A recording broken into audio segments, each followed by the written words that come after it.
नमस्कार दोस्तों, आपका स्वागत है आपके अपने channel the real stock market पर। और आगे बढ़ने से पहले डिस्क्लेमर, ये वीडियो सिर्फ आपकी नॉलेज, एजुकेशन और अवेयरनेस के लिए है। स्टॉक मार्केट में कोई भी इन्वेस्टमेंट करने से पहले अपने फाइनेंशियल कंसल्टेंट से सलाह ज़रूर कर लें। और जो फ्रेंड्स चैनल पे नए हैं या जिन्होंने अभी तक चैनल को सब्सक्राइब नहीं किया तो उनके लिए मैं बता दूं कि मैं डेली आपके लिए कई सारे शेयर एनालिसिस लाता हूं और वो आपको अपनी इन्वेस्टमेंट जर्नी में आपको वैल्यू ऐड करेगा अगर आप चैनल को सब्सक्राइब करते हैं। तो फ्रेंड्स, एक बात और कहना चाहता हूं, इस चैनल पे यस बैंक का रियलिस्टिक एनालिसिस होगा, मतलब वास्तविक एनालिसिस आपको मिलेगा। यहाँ पर हम डेली शेयर को ना तो रॉकेट बनाते हैं और ना ही यहाँ पे डेली बाजी पलटती है। अगर आपको सच्चाई पसंद है और वास्तविक बातें आपको जाननी हो तो ही ये चैनल आपके लिए सही होगा। अन्यथा आपको यस बैंक के बारे में बहुत सारे और चैनल्स और वीडियोस मिल जाएंगे जहाँ पे डेली ये या तो 300 जाता है या 400 जाता है या फिर डेली इस पे एमडी की बाजी पलटते हैं। तो यहाँ पे अगर आपको सच्चाई जाननी है तभी आपके लिए चैनल फ़ायदेमंद होगा। तो फ्रेंड्स, आज यस बैंक में उतार चढ़ाव का दिन रहा। अगर आप देखेंगे इसकी ओपनिंग फ्लैट हुई है 1335 पे, जो कि प्रीवियस क्लोज भी था, और हायर साइड पे ये 13.65 भी गया। और लोअर साइड पे अगर आप देखेंगे तो 13.25 गया अभी तक। जब 3 बजे जब ये वीडियो बन रहा है तब तक इसका लोअर पॉइंट है 13.25 और ये अभी 13.45 पे ट्रेड कर रहा है, जो कि प्रीवियस क्लोज से 10 पैसे ज़्यादा है। तो अभी तक ये थोड़ा सा ग्रीन में है। देखते हैं आज ये क्लोज किस पे होता है। और अभी तक इसकी जो डिलीवरी परसेंटेज है वो है 31। तो फ्रेंड्स, क्लोज होते होते इसका डिलीवरी परसेंटेज में 1-2% का अप और डाउन मूवमेंट देखने को मिल सकता है। तो फ्रेंड्स, ये तो हो गई नॉर्मल ट्रेड की बातें। अब हम जान लेते हैं यस बैंक से जुड़ी हुई न्यूज़। तो यस बैंक के बारे में जैसा आपको पता है, फ्राइडे को उसका रिजल्ट आया था। तो अभी इसका जो एमडी और सीईओ है प्रशांत कुमार जी, उन्होंने कई चैनल्स को इंटरव्यू दिया है। तो उन इंटरव्यू का मैं आपको सार समझा देता हूँ। तो फ्रेंड्स, एमडी जो प्रशांत कुमार जी हैं, उनके अनुसार यस बैंक ग्रो कर रहा है, मतलब यस बैंक आगे तरक्की कर रहा है। और जो Q3 है, अक्टूबर से जो दिसंबर का जो क्वार्टर है, उसमें डिमांड काफ़ी अच्छी होने का अनुमान है इनके अनुसार। इन्होंने बताया है कि डिपॉजिट अच्छे से बढ़ रहे हैं और जो कासा डिपॉजिट्स है, कासा मतलब करंट अकाउंट, सेविंग अकाउंट, तो ये जो कासा डिपॉजिट्स है ये एक साल में 54% बढ़ गए हैं। और जो क्रेडिट टू डिपॉजिट रेशियो है, सीडी रेशियो, वो भी 100 से कम है पहली बार। तो ये इनके अनुसार यस बैंक में सब कुछ काफ़ी सही चल रहा है। और रिटेल और एमएसएमई में जो लोन्स हैं उनकी डिमांड भी काफ़ी अच्छी आ रही है और जिसकी वजह से इनको इनका प्रॉफिट बढ़ाने में हेल्प हो रही है। तो ये तो हो गया डिपॉजिट और इनकम के बारे में। अब हम कर लेते हैं कुछ खर्चों की बात। आपको पता है फ्रेंड्स, अगर इनकम में से खर्चा निकालेंगे तभी तो प्रॉफिट बचेगा। तो अब हम कर लेते थोड़े खर्चों के बारे में बात। तो यस बैंक के जो खर्चे हैं वो अभी कंट्रोल में इनके अनुसार, और डिपॉजिट की जो कॉस्ट है अब वो कम हो रही है। मतलब पहले डिपॉजिट, जो फिक्स डिपॉजिट या टर्म डिपॉजिट पे थे, उन पे इंटरेस्ट रेट ज़्यादा थी। अब ये धीरे धीरे वो इंटरेस्ट रेट कम कर रहे हैं। अगर इंटरेस्ट रेट कम होगी तो इनको इंटरेस्ट के तौर पे कम अमाउंट इनको डिपॉजिटर को पे करना पड़ेगा, जिससे इनकी ओवरऑल जो डिपॉजिट की कॉस्ट है वो कम हो रही है। तो ओवरऑल ऑपरेटिंग इनको जो प्रॉफिट है हुआ है वो भी बढ़ा हुआ है। तो अब फ्रेंड्स देख लेते हैं स्लिपेज और अपग्रेडेशन के बारे में। तो फ्रेंड्स, स्लिपेजेस काफ़ी कम होने का अनुमान है अगले क्वार्टर में जो Q3 है। तो स्लिपेज क्या होती है, जिन फ्रेंड्स को नहीं पता स्लिपेज बता देता हूँ। फ्रेंड्स, कोई भी एक अच्छा अकाउंट जब तक माना जाता है जब तक कि उसका जो बोरोवर है वो आपका इंटरेस्ट या मंथली EMI पे कर रहा है। जैसे ही वो 2 या 3 महीने की EMI पे नहीं करता, उसके बाद उसके अकाउंट को परफॉर्मिंग से नॉन परफॉर्मिंग अकाउंट में डाल दिया जाता है। तब ऐसे अकाउंट्स को अच्छे अकाउंट से जो बुरे अकाउंट में स्लिप हो जाता है, उस चीज़ को बोलते हैं स्लिपेज। तो और फ्रेंड्स, इनके अनुसार ये है कि स्लिपेज कम होगा Q3 में और रिकवरीज बढ़ेंगी और अपग्रेडेशन भी होंगे। अपग्रेडेशन मतलब जो अकाउंट्स पहले नॉन परफॉर्मिंग हो गए थे वो धीरे धीरे परफॉर्मिंग होने लगे, धीरे धीरे वो अपना पैसा लौटाने लग रहे हैं। तो ओवरऑल जो आउटलुक है और जो इनका मतलब जो आगे का इन्होंने भविष्य बताया वो इन्होंने काफ़ी सही बताया है यस बैंक के बारे में।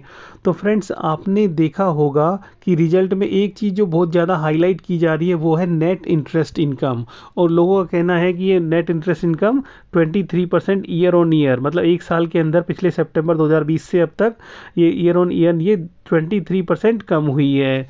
जैसा कि आपको ये न्यूज़ में भी दिख रहा है कि अगर आप न्यूज़ में देखेंगे तो सेम बात ही इन्होंने भी बोली है। तो इसके बारे में जब उनसे क्लैरिफिकेशन मांगा गया प्रशांत कुमार जी से कि आप बताइए ऐसा क्यों हुआ है, नेट इंटरेस्ट इनकम स्लिप क्यों हुआ है आपका, कम क्यों हुआ है आपका, तो उन्होंने बताया कि देखिए ये क्वार्टर को आप लास्ट ईयर से क्वार्टर से कंपेयर नहीं कर सकते, क्योंकि लास्ट ईयर सुप्रीम कोर्ट ने मोरेटोरियम दिया था कोविड के चक्कर में, कोविड-19 का जो प्रॉब्लम था, और उसकी वजह से एनपीए को वो रिकॉग्नाइज नहीं होने दिया गया, और जो इंटरेस्ट इनकम जो इनको मिली थी उसको भी इनको रिटर्न करना पड़ा, लौटाना पड़ा।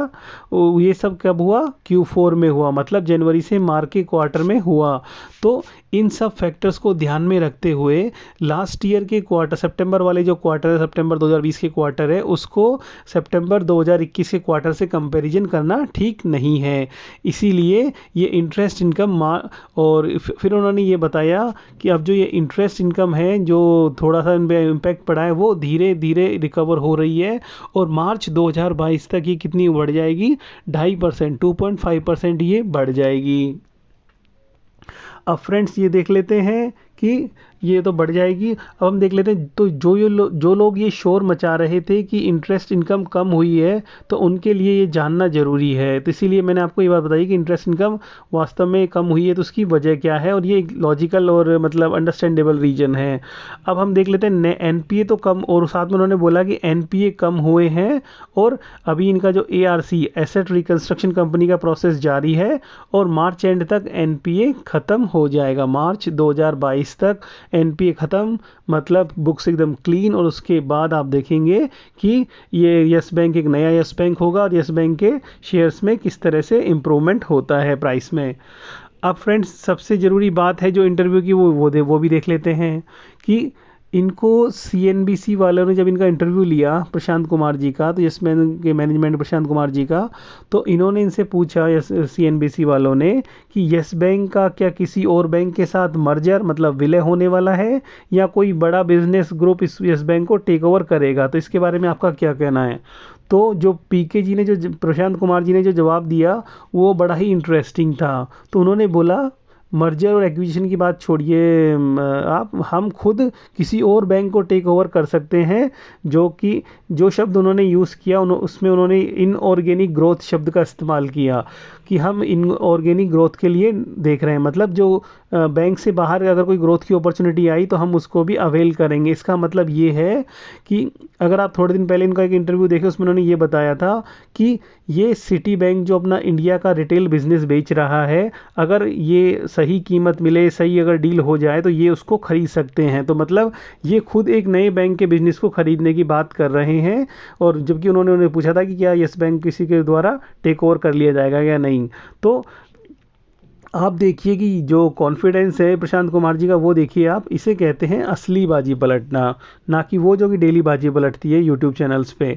तो देखिए फ्रेंड्स, शेयर प्राइस में जैसा भी हो, अभी आपको शेयर प्राइस में मूवमेंट नहीं दिख रहा है, रिजल्ट के बाद से कुछ भी ज़्यादा मूवमेंट नहीं देखने को मिल रहा है, पर एक अच्छी बात है कि येस बैंक का मैनेजमेंट अब सही हाथों में है। पहले जैसे राणा कपूर जी के हाथ टाइम पे जो मैनेजमेंट था वो सारा चला गया है, अब जो मैनेजमेंट है वो एक सही और सेफ हैंड्स में है। जिस तूफान से प्रशांत कुमार जी ने येस बैंक को निकाला है उसकी सराहना की जानी चाहिए, और इन्वेस्टर को इनकी बातों पे यकीन होना चाहिए, और उनकी बातों पे ध्यान देना चाहिए। तो येस बैंक की अब दिशा सही है, आगे चलकर दशा भी सही हो जाएगी और शेयर प्राइस भी। तो अभी से लेके मार्च 2022 तक येस बैंक अभी थोड़ा नैरो रेंज में ट्रेड कर सकता है, ये एकदम से नहीं बढ़ेगा, धीरे धीरे बढ़ेगा। इसलिए आप अपना धैर्य और संयम बनाए रखें और शेयर्स को होल्ड करिए अगर आप कर सकते हैं तो, ये मेरी आपको एडवाइस होगी। और येस बैंक का फ्यूचर नो डाउट अच्छा है, अच्छे रिजल्ट्स आ रहे हैं, और जो अच्छे रिजल्ट्स ने अच्छे प्राइस शेयर प्राइस का बीज बो दिया है। अब आप प्रॉफिट की फसल का इंतजार करिए और कम से कम मार्च 2022 तक कीजिए। तो अब फ्रेंड्स देख लेते हैं इसका प्राइस टारगेट। तो हमारे एस्टीमेट और एनालिसिस के मुताबिक शॉर्ट टर्म में अभी इसका टारगेट 15 रुपीज़ है, और जनवरी एंड तक ये 19 के आसपास आ सकता है। तो फ्रेंड्स आज की वीडियो में इतना ही। अगर आपको वीडियो अच्छा लगे तो वीडियो को लाइक कर देना, चैनल को सब्सक्राइब कर देना। Thank you.